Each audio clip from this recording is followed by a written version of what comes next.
Hello, I'm glad you've joined us today, this afternoon or this morning, depending on your time zone.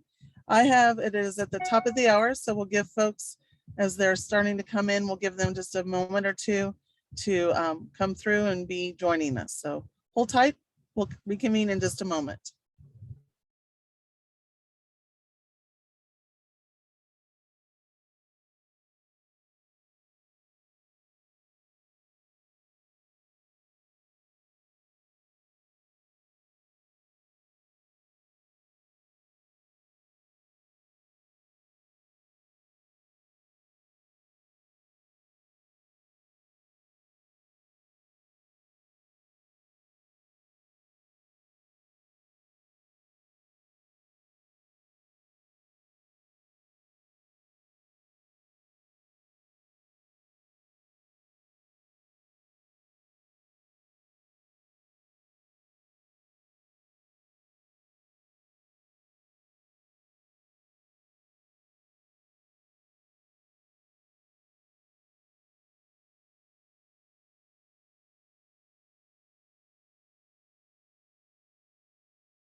Well, on my clock, it is 2 after, and I don't want to have everybody waiting too long. I know that you are joining us to hear from Dylan Browning, and we'll introduce him in just a moment. But I did want to go over some ground rules and kind of the standard top of the hour information as we start this webinar. This one is kind of sponsored by our development resource group, which is specifically for folks that work in the development and advancement field. If you are working in that field or doing those types of tasks, this resource group is great for you as a way to share best practices, commonalities. If you have some challenges that you're facing, this is a great group to kind of work with and kind of bounce ideas off of. In addition to the webinars, we also have a Discord channel that is specifically for development resource folks. So I encourage you to use that resource as well. Today, just a reminder that all of our webinars will be video recorded. If you don't know me, I'm Jenny Heiser, Executive Director for Communicators for Women Religious, and I get to help facilitate today's conversation. You'll also see on the host page, Brian Lavelle, our staff person, who is our communication and membership manager, and Elena Miranda, who is on our board of directors, and she is co-chair for the education. So the three of us will be helping Dylan with his presentation today. Before getting into that conversation, I want to share some guidelines, just some housekeeping kind of things. We ask that you keep yourself muted until you're ready to speak.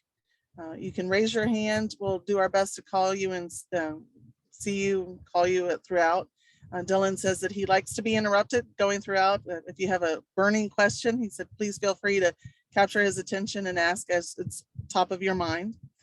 And then we'll also have time at the end of his presentation for questions and chat. And again, you can use the Q&A and the chat features throughout the meeting. So just to remember that there's always ways to raise your question and make sure that is top of mind. So before we get going, I'm going to ask you to join me in prayer. Brian, if you would post that for us. And hopefully you may know that June 29th is the feast of Saints Peter and Paul, kind of relevant today for the martyrdom in Rome of the apostles. So will you please join me in prayer? Grant, we pray, O Lord our God, that we may be sustained by the intercession of the blessed apostles, Peter and Paul, that as through them you gave your church the foundations of her heavenly office, so through them you may help your church to eternal salvation. Through our Lord Jesus Christ, your Son, who lives and reigns with you in the unity of the Holy Spirit, one God, forever and ever. Amen. So I'm pleased to welcome Dylan Browning, our feature presenter today. Dylan, who serves as a consultant for CSS Fundraising. He'll tell you a little bit more about himself, but I wanted to go over some of the highlights of his career, if you would. He holds an MBA in Business Operations from the University of Mary. He's a certified fundraising executive at CFRE. He's currently working for the National Eucharistic Congress to develop a strategy and the actual plan for the multi-million-dollar major gift campaign. Sounds like a pretty big challenge, Dylan. CSS, they are leading consultant experts in campaign and development strategy. And basically they do a lot of planning and implementing fundraising initiatives to help nonprofit organizations. They take what they're doing and help them leverage it to have an even bigger impact locally, nationally, and globally. So today, Dylan is going to address the pipeline from annual fund elements to monthly giving, kind of basically talking about how those best practices in monthly giving can take what your organization's already doing and shift it into an actual program, again, to leverage what you may be doing. So Dylan, thank you so much for joining us, and take it away. Of course. No, thank you, Jenny, for just allowing me to be a part of this conversation.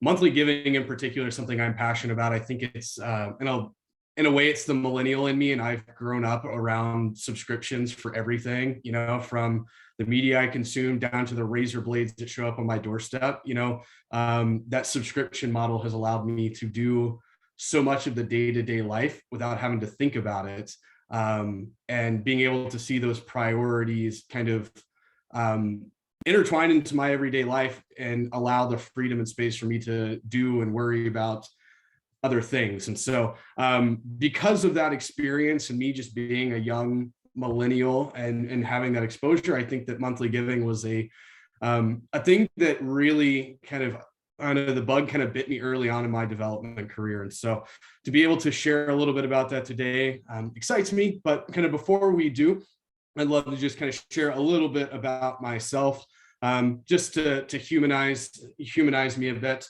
Yeah, like Jenny said, my name is Dylan. I am married 5 years as of just a few weeks ago. Wonderful wife, Catherine. I have a rambunctious 3-year-old named Benedict. We live in Central Texas, you know, kind of between Austin and Houston, in College Station, which is kind of home to Texas A&M. It's about the only thing that is really here.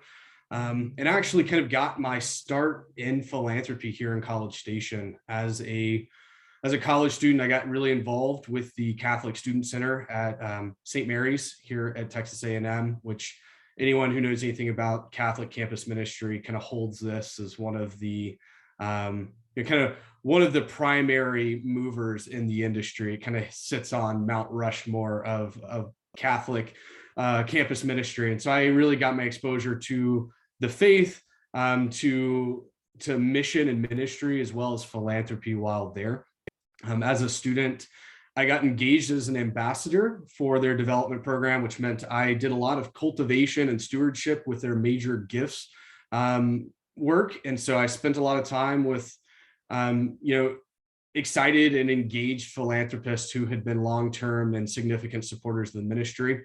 In doing that, it really kind of just excited me to be around, very compassionate and generous Catholics, but also people who are very driven and entrepreneurial. And so I, in those early, days of my kind of philanthropy exposure, I saw it as something more than just a thing I would maybe be involved with as a volunteer.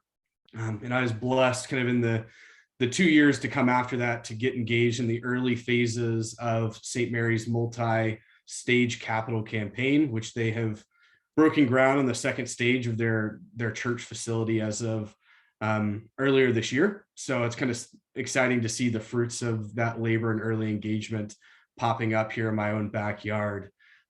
But that really kind of was the start of my experience in fundraising. I spent 2 years as a missionary, fundraised my own salary. That started the ball of kind of monthly giving, and then transitioned into frontline fundraising for the last handful of years. I'm working for a couple of Catholic apostolates before ultimately transitioning into the consulting and coaching side of things. And so throughout the conversation today, I will very frequently refer back to a number of my roles with either previous clients, with previous, employers, even down to some of my roles in volunteering and sitting on boards. And so I'm a very practical and tactical kind of person. And so my hope is to really lean into that throughout our time here. But really, as we kind of start diving into the conversation on monthly giving, I'd like to start by kind of talking just in more broader terms on kind of the annual fund mechanisms that most of us are probably familiar with and engaging with in some capacity, primarily because this has been the starting point at almost every organization I've engaged with, especially when we've talked around kind of monthly giving, whether it be my time working with previous apostolates as a director of development, or even just stepping into kind of short-term consulting projects and project management. What I noticed, these are kind of the key things that seem to exist everywhere. Or if they don't already exist, they're being built, and their strategy to kind of elaborate and expand on them. But this is really kind of a few of the pillars of people's annual funds that most of us probably already are familiar with. Our direct mail, kind of that snail mail, USPS partnership with not only stewardship and cultivation pieces through newsletters, but kind of strategic appeals. As Catholics, I've seen that we predominantly circle those appeals around, our Advent, end of year, our Lenten appeals. Sometimes there's a summer appeal. Each person kind of has their own strategy there. We use this kind of driving a lot of our direct mail. This is good. It really continues to engage and invite our older demographics into support and relationship with our organization, and then kind of to take it a step further, our online giving.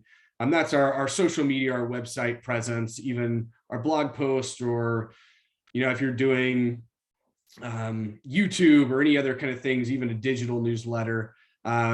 That's a really good up and coming, still kind of booming area, and it engages people like myself, the younger demographics who, I don't think I've opened up a newspaper in 15 years, but I've scrolled through news articles on countless occasions every day. And so it kind of engages people like myself. And then our special events. Those are things that get, in a lot of ways, it gets people on the fringes. And so these are kind of three of those pillars that exist. I do want to kind of speak a little bit to the metrics behind it and kind of the value add there. In direct mail, usually we're seeing $1 to $1.25 cost for every dollar raised. And so kind of at best, for an acquisition standpoint to acquire new donors, we're breaking even at best. But to look a little bit deeper into that in our direct mail strategy, and when you start looking at your retention strategy around direct mail, it can go down all the way to 20 cents per dollar raised. So basically, for every dollar you spend, you're raising $5, which is which can become a little bit more fruitful, and that's why a lot of people tend to really build a robust retention strategy in their direct mail. Looking down at special events, it kind of depends on who you're talking to, anywhere from 25 cents to 50 cents spent on dollar raised. So a dollar can raise anywhere from $2 to $4, depending on what you're looking to do and how you're using that strategy. From my personal experience and ways in which we've leveraged some of these annual giving tools, to really build a long-term program for ongoing support. We've really looked at our annual fund as something that is more acquisition focused, and it feeds the top of kind of our funnel down. I think in development, we always see kind of the funnel of annual giving, monthly giving, and then kind of major giving, kind of funneling people from wide down to a smaller scope. I've really kind of seen the organizations that lean into that very aggressively tend to grow their support in the most rapid ways. And so in my experience, I have done away with retention mailers, almost all incomplete through direct mail. Our online giving, we're utilizing things like Giving Tuesday and maybe even attaching a phone-a-thon to it, using kind of passive means through social media and our newsletter kind of engage and offer soft invitations for support. Our special events are really, we've seen that as a way to engage our current donors, to invite people kind of more on the fringes as a way to acquire new donors. And so I just want to speak a few minutes on kind of those annual fund pieces because they're really important. I think that's your starting place for building a monthly giving program. And as we talk, I really want to kind of speak as if we're at those beginning stages of building kind of that monthly giving strategy. But beforehand, I kind of want to advocate for it because I've received a lot of pushback working with a number of clients and trying to focus in this direction. And so, a couple of just numbers that scream out to me is why this is something that's important. One, even before we look at the statistics, kind of to step back to kind of what I was talking about at the beginning, and that we live in such a world of convenience and of subscriptions. I think of just about every cost I acquire outside of going to the gas station and to the grocery store. It's acquired on a monthly basis. My Netflix account, my mortgage, my phone bill, all these things they occur on a recurring basis. And I can, in my mind, I know, my mortgage is going to cost me X number of dollars every month. And my phone bill, just went up $15, but, I know what that line item is each month and I can prepare for it. And most of us, because of the way our purchasing cycles look, we budget on a month-to-month basis. And so that invitation to our donors to start thinking of us in that exact same way is really important. And we need to kind of invite them and really nudge them to consider that, to think of us outside of the gala we do every year, or the golf tournament we do every year, or whatever big event, or the digital days of giving, or Giving Tuesday, or our mid-year digital campaign, to think of us outside of those moments, but to think of us on a regular basis. And so from a human level, there's a lot of value in kind of putting yourself in the midst of all those other conversations and those other line items in people's monthly budgets. But just to speak in terms of data, I'm a very numbers oriented person. The average gift, these are all numbers from the AFP. The average giver who gives monthly gives 7 times as much as a one-time giver over the course of a year. That's 7x the dollars just by inviting them into a monthly giving strategy. On top of that, the retention rates shoot through the roof. If someone is a monthly giver this year, there's a 90% chance they're going to give in the following year. And the overwhelming majority of those people tend to continue to give monthly.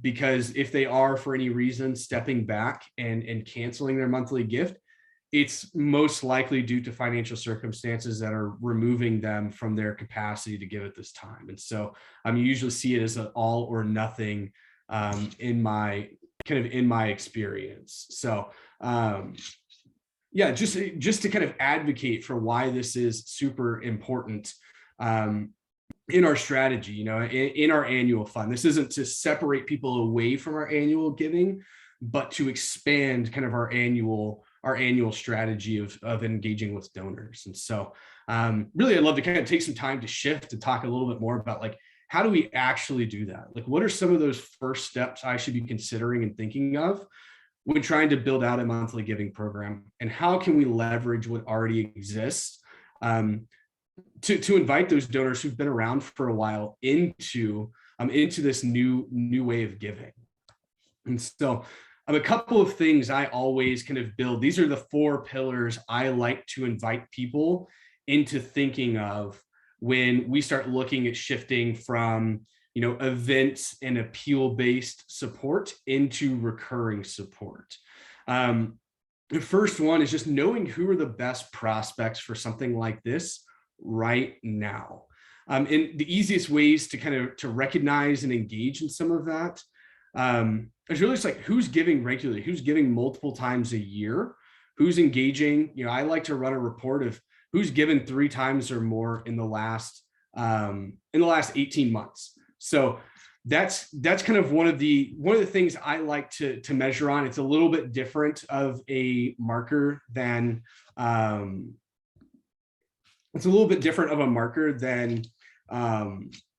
your Libonts, your Cybonts, whatever kind of people tend to lean on. But that is one of the places where I like to look, because it shows a little bit deeper engagement than just who gave over a 12-month period. And so that's been kind of a unique way to run that I like to look at. The other being is whose average gifts are increasing over time. Over the last 3 years, who's gone from $100 gift to a $250 to a $500? Who went from giving once a year to giving 2 or 3 times a year? Those are kind of areas where I start looking to identify who are those warm prospects that we can invite into a deeper relationship. The second one being is, sorry guys, I've got a X out of a pop-up that just came. So, the second one I'm looking at is maximizing kind of where are we currently at. And so what appeals already exist. I think all of us probably have special events or mailing appeals or digital days of giving. And so how can we look at what's there and what already exists and leverage that into monthly giving? And so one of the ways I really like to do this, and we'll kind of expand on going forward, the first being is leveraging kind of a matching gift. And so looking to some of your larger annual donors, or even some of your major givers, and leveraging those relationships, being able to raise on the front end, maybe a pledge of $25,000 or $50,000, maybe it's $100,000. And it to be a match on top of a specific push for monthly giving. Not only is it going to emphasize that monthly giving, but you can encourage and invite people to double their gift in that way. And so I've used that, especially in my time when I worked at Ablaze Ministries. We use multiple occasions to very rapidly grow our monthly giving. And so in one instance, we have a annual digital campaign called All In for Ablaze. It's a 2-day push, 30 hours of giving. And in that, a couple of years ago, we leveraged a $50,000 pledge. And we took 25 to match just gifts on the top, and we took the other 25 to match new monthly gifts. And so in that, we raised $2,000 in new monthly gifts in the course of about 24 hours, just by encouraging people to shift their frame of mind and to shift their gift from an annual gift into a monthly gift. And so most of those individuals continued to give after that 12-month initial kind of pledge for the match. And so not only did it satisfy the need of our pledge, but it continued to support our annual fund for months and even years to come. And so I'm thinking at what already exists and how can we integrate the invitation to monthly giving into that.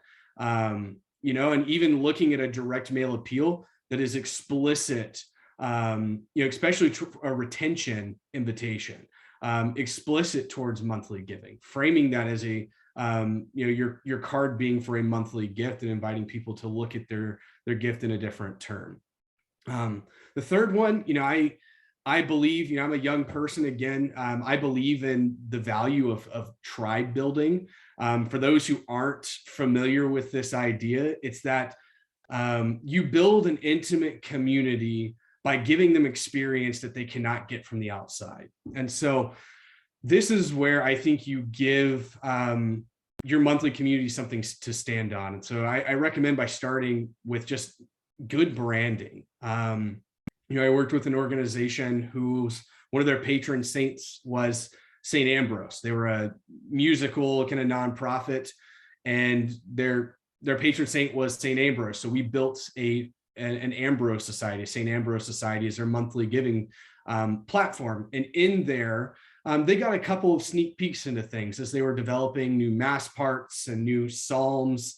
The organization kind of would share that ahead of time with those donors. They also kind of got access to a unique video, a YouTube platform that allowed them to kind of engage more personally and one-on-one. They got kind of backstage pass, so to speak, into some of the ongoing work. And it not only did it make them feel special and they got to kind of see things before the public did, but it was a really valuable stewardship tool, because those supporters felt engaged and a part of the community by being able to see things before the public did and being able to see them kind of in their more raw and imperfect forms. And so I recommend spending some time building that community, building that branding. What makes being a part of this stand out from continuing to send my $250, $500, $1,000 check every year as a part of this event or that campaign? This in particular, I think, is going to engage a younger demographic. So those in, I'd say in the 40s and below, these are the kind of things that kind of excite them. And I'd recommend tying it specifically to your religious community, the charisms that exist, and finding ways to engage that. And I've seen people go as even as far as having a special retreat once a year, whether it's digital, whether it's in person, for their monthly givers, and kind of giving a broad invitation, kind of a invite only experience, for a retreat or for kind of special conference, things like that as well. Just as kind of a simple thank you for being a part of this community. And it also, invites them into deeper relationship. The last one, and I think this is the one that in my eyes is most important, and it's the most neglected, is that we should be inviting people personally in one-on-one meetings to give in this manner, and to invite them not for a gift, a flat dollar amount gift, but for an ongoing gift of X dollars a month. This invitation, I think, is largely neglected in our annual fund strategy. Those who have experience in major gifts, that's kind of a lot of my background. I made a living sitting in front of people and inviting them one-on-one to give to certain causes at certain dollar amounts over certain periods of time. And that was one of the things I brought into my annual giving strategy when I kind of started running a one-man shop all by myself. And I'd say that was the biggest mover in overall growth of my monthly giving. And so I recommend having it's something as simple as a 1-page, 2-page broad case for support that highlights, the hopes and dreams, kind of where growth may exist over the next few years, and inviting people to give it a specific range. And so I highly recommend those personal invitations. And in a digital world, COVID set us up to where you can really do that in an environment like this, where it was a little bit less taboo, or a little bit more taboo a couple years ago.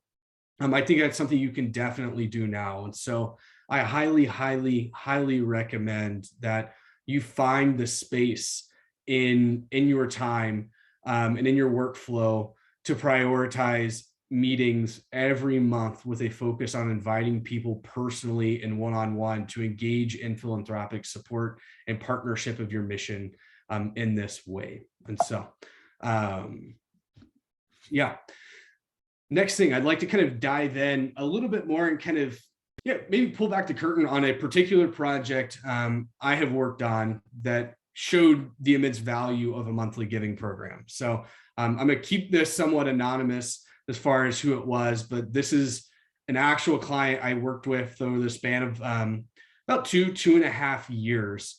And they saw an immense amount of growth in their monthly giving. So when I walked into this relationship back in April 2019, they were raising a little bit over $100,000 a year.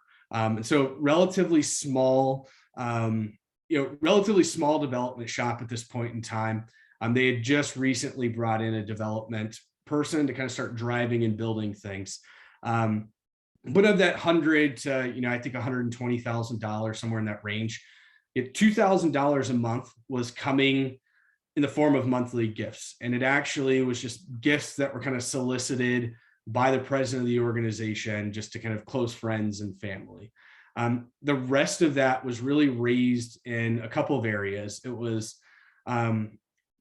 two in-person events, and then it was a series of kind of larger annual gifts, gifts of anywhere from $5 to maybe $25,000 or $50,000, just as kind of upfront single checks. And that's kind of what we're driving them for about 3 years prior to April 2019. And so what we did in that, just kind of walk you through, is we immediately kind of ran some reports to see like who's been engaged in the last 2 years, who's showed up at events, who's made gifts, digitally via mail. I really acquired a list and started from there, and rolled up our sleeves and really sent that director of development out to really get into face-to-face meetings to present opportunity and to invite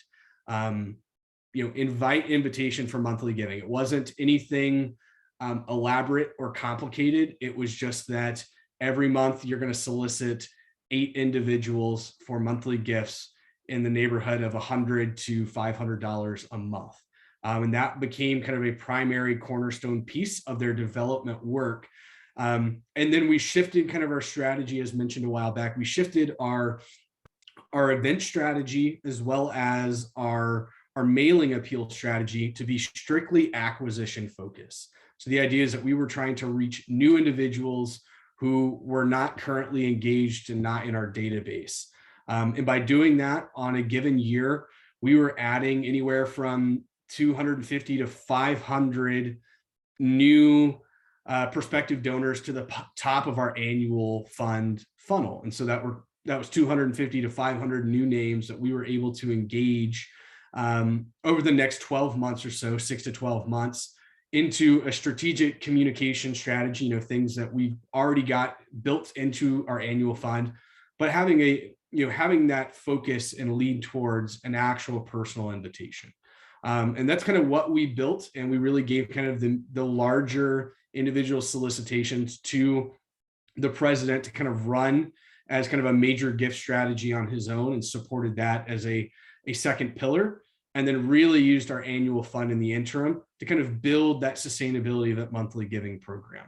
In the process of doing that, as you look, in less than 2 years, that $2,000 a month turned into $25,000 a month in giving, which means they went from $24,000 annually coming in their monthly gifts and $120,000, of annual gifts in total, to roughly $300,000 coming in just in monthly giving. And so think about that on scale, the ability for those mailing appeals that are still bringing in revenue, and those events, those digital, not only the digital events and the digital days of giving, your Giving Tuesday, but also your in-person events. They're acquiring new donors, but they're still raising dollars. And it gave us more opportunity and stability to start investing into our major gift program, and investing into, a small group of intimate relationships that have significant financial upside for our organization. And so just looking at that, not only did it rapidly grow our annual fund with this organization, 4xing our annual fund in less than 2 years, it created a significant pipeline into our major gift program. And so during this time, although our major gifts by dollars raised only went up by about 30 to 50%, we created a funnel that increased our portfolio by over 450%. So the number of individuals we were able to identify through our monthly giving program allowed us to create a more robust portfolio for our president and our board of directors to kind of run with. And so not only did it build our annual fund, it was an ignition kind of moment for even our major gift strategy there. And so really kind of the two things I take away from this, and the things that this organization really kind of experienced or were able to blossom within, was rapid growth and sustainability. And so something we oftentimes don't think of, especially those of us who sit at the very front of our fiscal year, there's always that that stress weighing on us of like, we have to meet budget and we have to meet cash flow. And so without that major gift program, the organization I was working with was constantly in a panic because they really didn't know, other than the $2,000 flowing in passively through their monthly giving program. They really had to be conscious and forward thinking and really ahead of the game just to keep up with the cash flow month by month, where a $25,000 now, up to 30,000 plus recurring giving program lets them rest assured. They're not worried about keeping the lights on. They're forward thinking in their mission and their ministry, and they're allowing their invitations for financial support to reflect that. So two really just great pieces and kind of cornerstones of a monthly giving program are that growth and that sustainability. And so with that, I would be remiss to not throw out just a couple of just practical tools to use. And if it were me walking in, not knowing where to start on building a monthly giving program, these are a couple of areas where I would focus my time and energy. The first, like I said, make it a priority. It needs to be a cornerstone of your annual fund strategy. Just the way that your events have its rightful place in your strategy, your financial investment, and your time, so does your direct mail. You need to carve out the time and the space for monthly giving, which means you need to carve out the space for intimate and personal relationship building with people who can create a lasting impact. Because as you build a monthly giving program, the lifetime dollars of the average giver goes through the roof, and so they tend to engage for significantly longer periods of time, and it creates long-term sustainability. And so where I would start, a really fun practical tool, something I've absolutely fell in love with as someone who just grew up in the age of technology, is a platform called Fundraise Up. It is not a CRM. It does not replace your donor database. It actually can run alongside of it. And I can drop a link down in the chat at the end of this for it. It's just www.fundraiseup.com. Basically what it does is it builds a smart link, a smart kind of giving widget for your website. So if you do not have a giving platform, a giving page on your website, this is where you can start. What I like about it, what is unique, is that it actually reads the visitor's IP address, and it tailors the solicitation based upon the information it can gather from that individual's device. And so, for instance, I look at where I live here in Bryan College Station. I used to live north of town, kind of the lower, outside of town. That zip code is definitely lower income compared to kind of the south end of town. And in living there, when I would go to our organization's website, the suggested giving amounts that were within that portal were about a third of what they are now that I live I recently moved to a different end of town, and the average income in this zip code is significantly higher. So it's using tools like that to make the most pointed financial invitation to that person on your website. So those numbers change person to person, device to device. And even at a benefit dinner last year that we ran, I showed the people at the table next to me who's their giving portal, when they scanned the QR code and looked at their phone, their invitation was their top suggested gift was 3 times mine. Because the information they could pull from that device versus mine showed a greater capacity and likelihood of giving. The thing I like and why I recommend it for monthly giving is they have an element you can kind of activate where any gift under a certain threshold, it asks the donor to consider converting that to a monthly gift. And it usually tries to elevate the gift on an annual basis by 10 to 25%. And so if I went on and tried to give $200 as a flat gift, it would invite me to consider $25 a month. And the conversion rate on that, historically, what I'd seen is somewhere between 25 and 35% of people choose that second option. So not only did you just elevate that gift over the next 12 months by $50, but you created a new monthly gift and a sustainable gift that'll stretch past those 12 months. So there's a number of really cool tools. Those are just a couple that I like to highlight that are unique. This tool does not, it's not a monthly subscription program. They just charge a percentage of fees for processing. I think the fees are around 5%.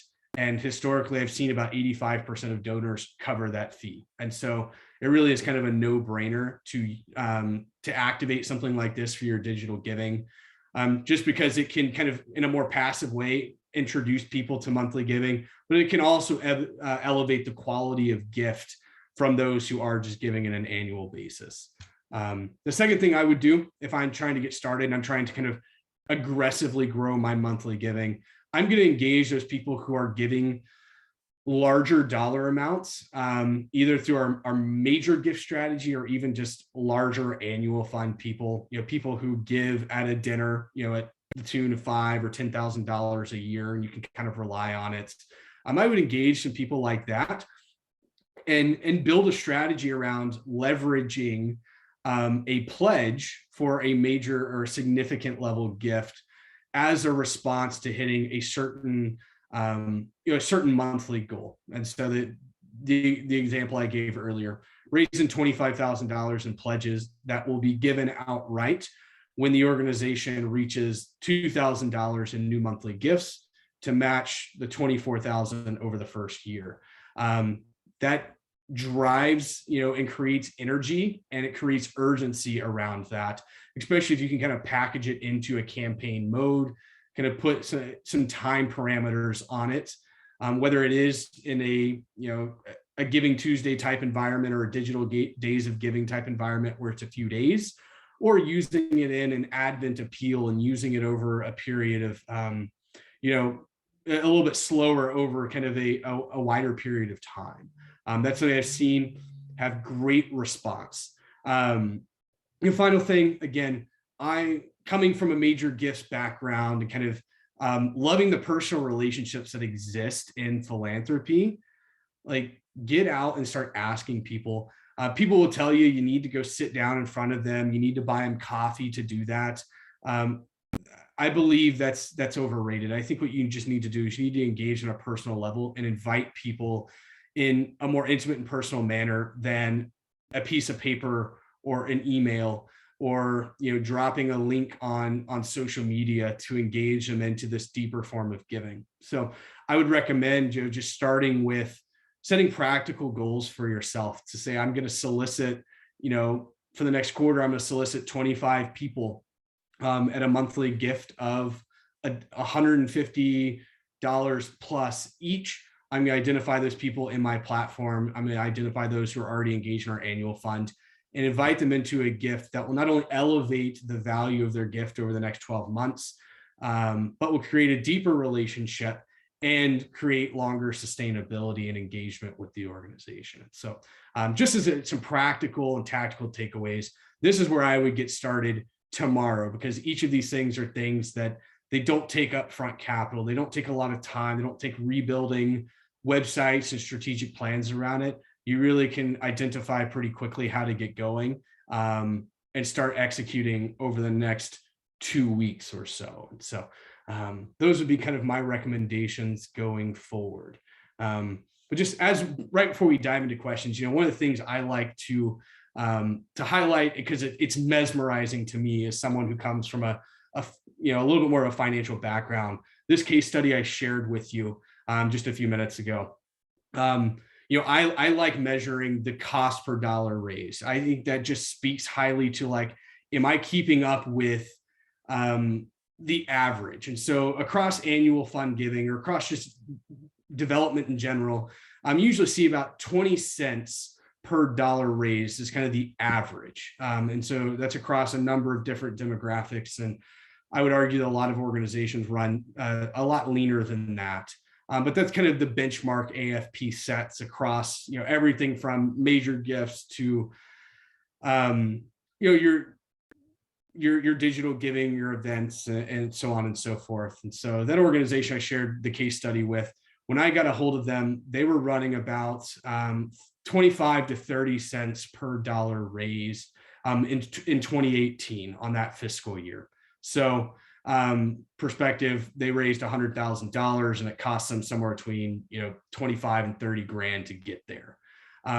By the end of 2021, we had dropped that number down to 3 cents per dollar raised.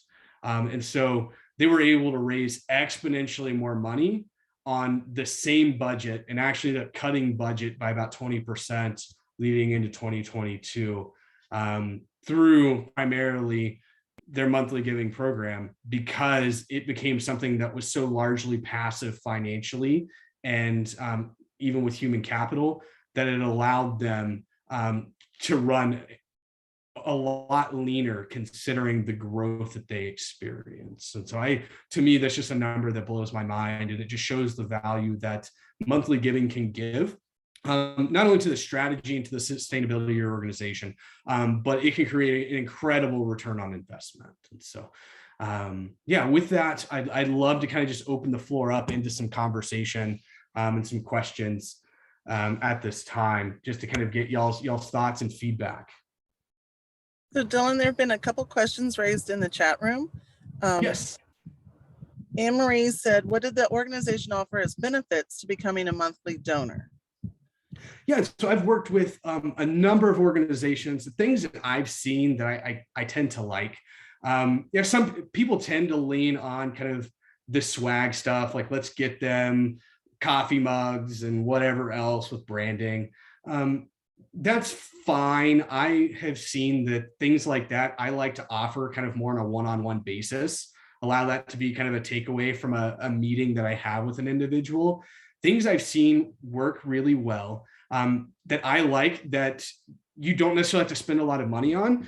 Doing things like, offering special reflections, written by, the sisters of your order. Can they take time to write particular reflections on a weekly basis that are just for monthly giving, that allow them to not only receive spiritually, but engage in a deeper way into kind of the charism of the community and to kind of engage. And so I like, what I always recommend people do is start with, like, what are the core values? What are the charisms? What's the heart of your ministry? How can we bring people into that in a deeper way? And so I worked with a fairly charismatic nonprofit. They loved kind of the retreat ministry. And one of the things they did throughout the year was quarterly, they offered kind of regional worship conference style nights. And they found, they had 4 or 5 pockets where a significant portion of their monthly donors were there within a 2 to 3 hour drive of a metropolitan area.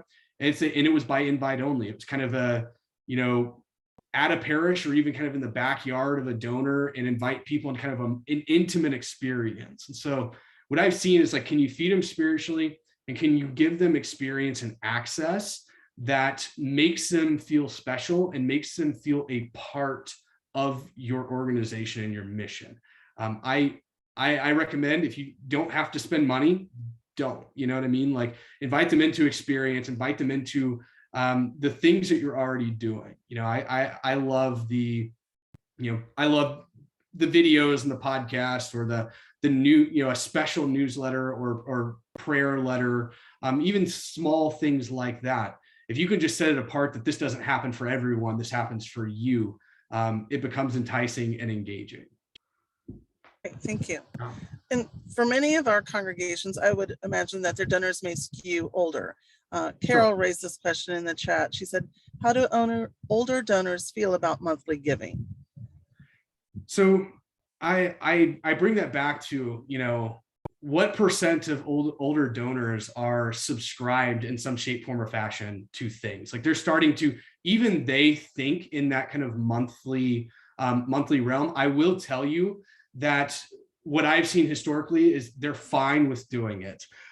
There's still, I would say, a maybe a 5% margin in a lot of the clients I've worked with who are still receiving monthly giving via check. And so I think the monthly giving is something they're very comfortable with. You might find that more kind of that older demographic would rather give via a handwritten check each month. I actually love that idea because I find it a way to call them at the start of each month and just remind them. And they like the idea of handwriting that check. I have just a story and a side of this. I have a sweet couple out of North Carolina I met 4 years ago when I was working with Ablaze Ministries. They were actually giving to a missionary, and somehow the missionary connected them with us. And I became pen pals with them as a development director. And at the start of every month, I wrote a 3-sentence handwritten note to them. And it served as their kind of reminder at the start of the month. And every month they wrote back and dropped their check in. And so for 3 years, I took 10 minutes out of my day to write that note. And in the process, not only did I share things like how our ministry was doing and updates, but I mean, it got to the point where I was sending them, pictures from my family vacation. And there was this, like, they became a pen pal. So like, how do we engage that older demographic in a form of communication that means something to them? Because it doesn't have to be digital to be monthly.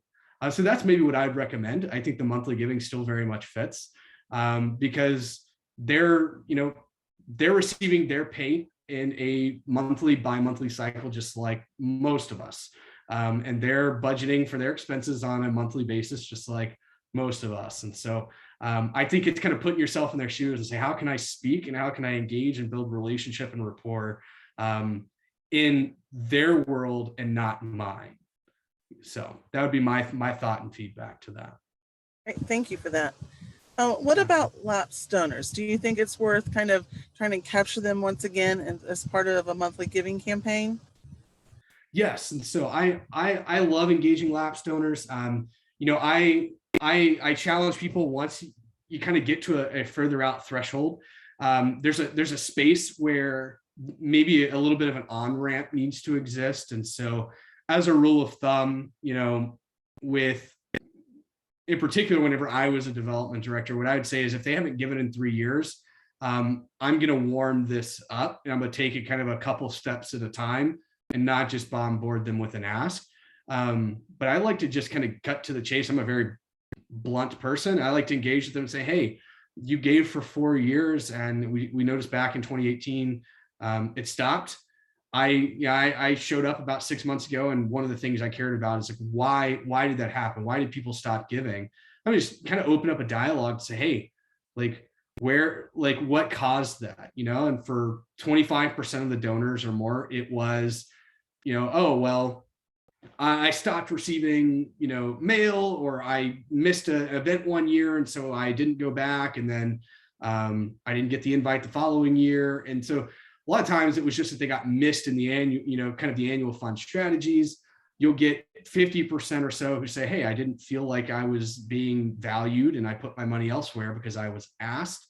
Then you get people who were giving in some sort of recurring capacity whose gifts expired, their credit card expires, and no one followed up. And so I like to engage them and say, like, where do we go wrong? And say, like, how can we make the experience better for you?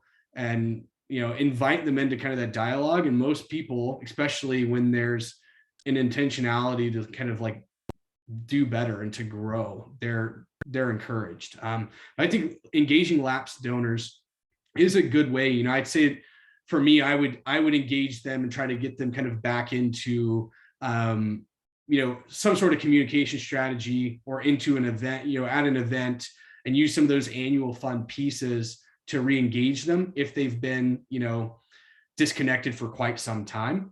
If they missed a gift in 2021, I think you could, probably still engage with them at this point and try to engage them or invite them into, a monthly gift, because I don't think you could necessarily assume that they're, disengaged or disaffiliated at this point, with just a year missed. That's my opinion. I think that I like to give a lot more forgiveness there in a lot of those areas.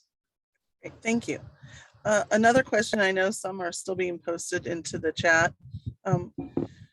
You talked a little bit about some exclusive events for monthly donors, but would you also consider that like for an exclusive web page or newsletter or social media information just for those monthly givers? Would you take it that far?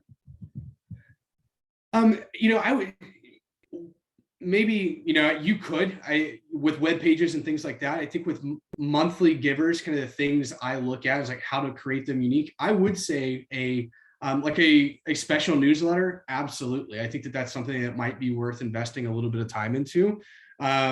Even having,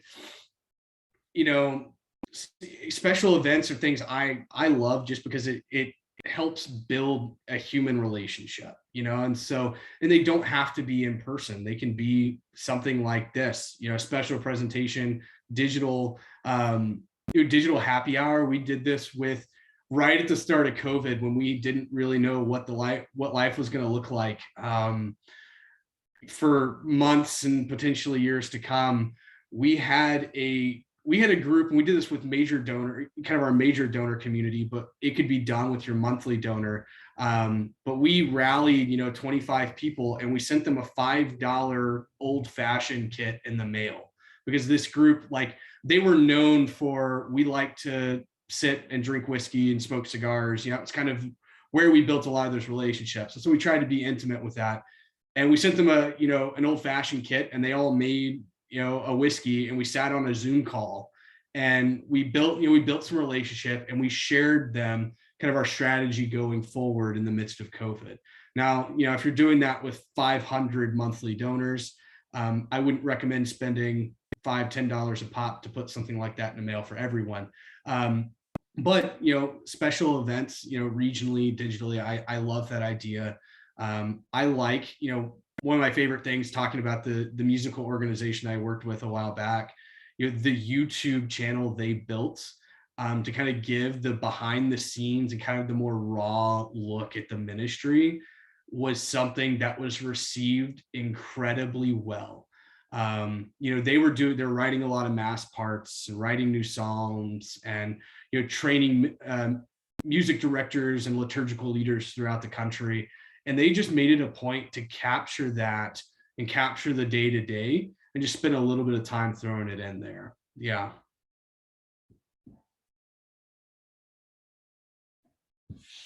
Wonderful. I know Brian has been posting some things in the chat room. Dylan had also graciously offered to be available to folks if they want to email him. So thank you so much for that, Dylan. I really appreciate that. We also, Absolutely. as you know, go ahead. Yeah, I would say I just threw my information back up on the screen. Feel free to email me. That's my cell phone number. So feel free to text me if anything kind of pops up or you're working through things. You've got questions, thoughts, concerns. I'm an open book. I love to help people as they try to move their missions forward. So great. Thank you so much. We're going to conclude here. I don't see any other additional questions, but I know some folks may be contacting you directly. So thank you for that, Dylan. absolutely. Brian, I know that you have a couple blurbs on some upcoming events you would share. Thanks. Yeah, the one thing I was going to mention first is that there will be a post-webinar email that will include a survey about the webinar. So if you're able to share your feedback, we would be very grateful for that. That should be hitting your inbox any moment now. And just another couple of quick notes about upcoming items for CWR, such as the deadline for the CWR Communicator Awards, which is actually tomorrow. So you can go to the member website. There's still sufficient time to submit your entry. We also have coming up, of course, the early registration deadline for conference this year. That's July 15th, save on conference fees if you register by then. The next webinar will be July 13th. So that's a couple of weeks from now in collaboration with UISG on social media. And finally, for newer folks, we do have the new member mixer coming up August 11th. And again, more info on the member website. And I'll note as well, when it comes to the mixer, longer term members are also certainly welcome to join us, do some networking and some learning from our fellow members. And again, just for a second to go back to that upcoming webinar here in a couple of weeks. Social media, obviously something of interest and or importance to just about any community. So thanks. Great. Well, again, Dylan, thank you so much for being with us and for sharing. And to our members and our friends that joined us today, we hope to see you on an upcoming webinar or at the annual conference. Again, it will be posted, the video will be posted shortly, and look for your inbox for that follow-up survey. Thanks so much. Of course, and thank you, Jenny, for allowing me to be a part of this. I really appreciate the invitation.